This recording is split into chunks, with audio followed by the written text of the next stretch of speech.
Terima kasih Anda masih bersama kami. Bagi Anda yang baru saja bergabung, kami hadirkan kembali 3 berita utama hari ini.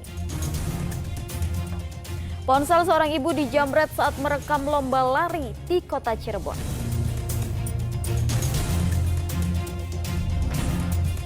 Pergi bermain sepeda dengan temannya, seorang anak di Banjar dilaporkan hilang.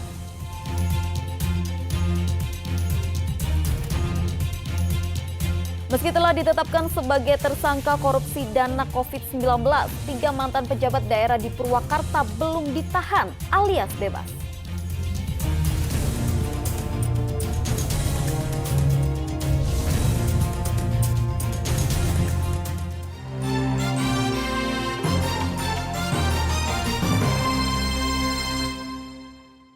Harga sayuran di Kabupaten Bogor naik, bahkan ada yang naik hingga 3 kali lipat. Seperti harga buncis di Pasar Cilengsi yang kini dijual Rp15.000 dari Rp5.000 per kilogram. Harga sayuran di Pasar Cilengsi Kabupaten Bogor terus merangkak naik. Harga cabai rawit merah dijual Rp40.000 dari sebelumnya Rp25.000 per kilogram.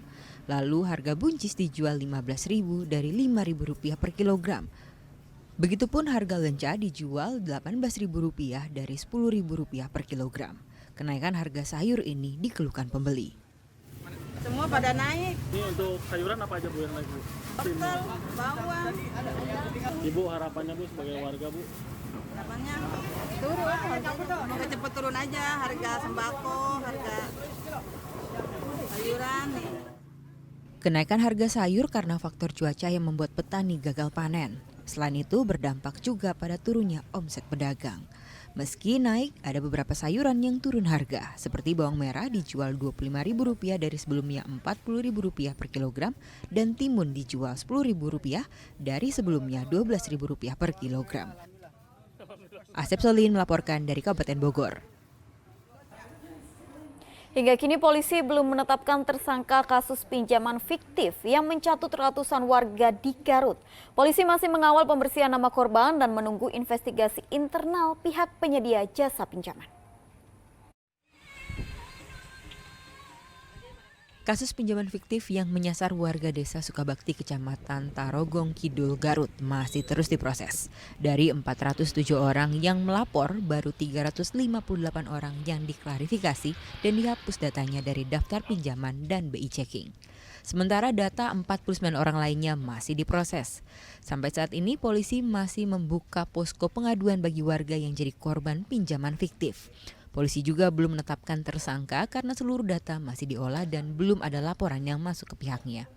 Betul, nanti kita mungkin masih menunggu semuanya terverifikasi sehingga apabila ada kerugian, jelas kerugiannya berapa, sehingga kita juga sambil melakukan pendalaman lagi menunggu verifikasi ini selesai. Sudah ada yang diperiksa sebatas melakukan penggalian informasi. Secara resmi belum karena masih belum ada laporan resmi yang masuk ke Polres. Oh gitu. Jadi sampai saat ini belum ada laporan yang datang gitu Pak? Belum ada laporan resmi ke pihak kepolisian dasar Garut. Diketahui 407 warga tiba-tiba dapat tagihan pinjaman utang dengan nilai Rp800.000 hingga Rp2 juta. Padahal warga tak pernah mengajukan pinjaman tersebut kepada Lembaga Permodalan Nasional Mandiri atau Bank Emok. Diduga terjadi kebocoran data berupa kartu keluarga dan KTP sehingga ratusan warga desa Sukabakti jadi korban peminjaman fiktif. Eko Setiabudi melaporkan dari Garut.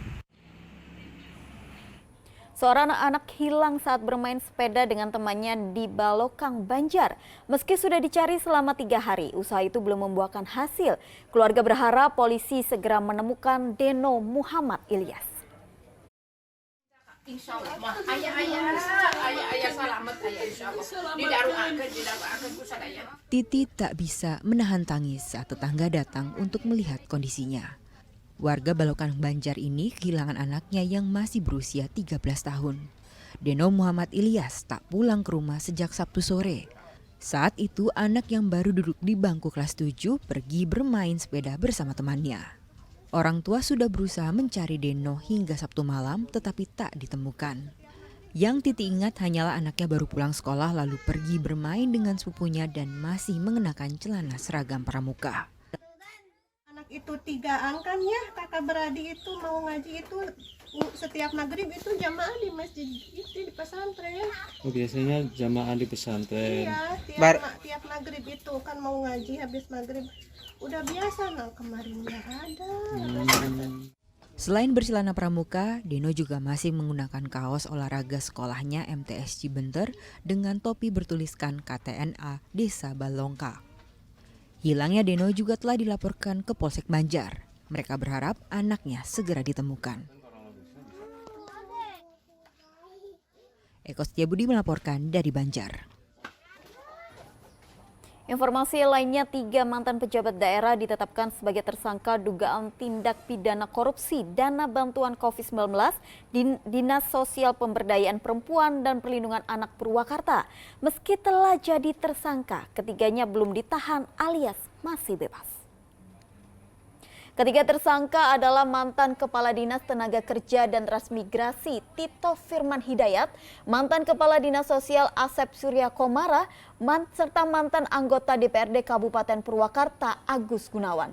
Ketiganya diduga mengkorupsi anggaran belanja tak terduga untuk karyawan yang terkena PHK pada tahun 2020 silam. Akibat perbuatan ketiganya, negara rugi sebesar 1,8 miliar rupiah lebih.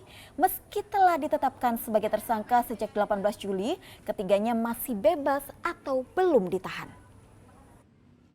Pidana korupsi dana anggaran belanja tak terduga bagi karyawan yang terkena PHK tahun anggaran 2020 pada Dinas Sosial P3A Kabupaten Purwakarta. Pagu anggaran sebesar 2 miliar 20 juta rupiah. Dugaan kerugian negara sebesar 1 miliar 849 juta 300 ribu rupiah. Ya. Progres penetapan tersangka atas nama tersangka Tito Firman Hidayat SH, atas nama tersangka Haji Asep Surya Komara SH MSI, atas nama tersangka Agus Gunawan SH bin almarhum Haji Budiman.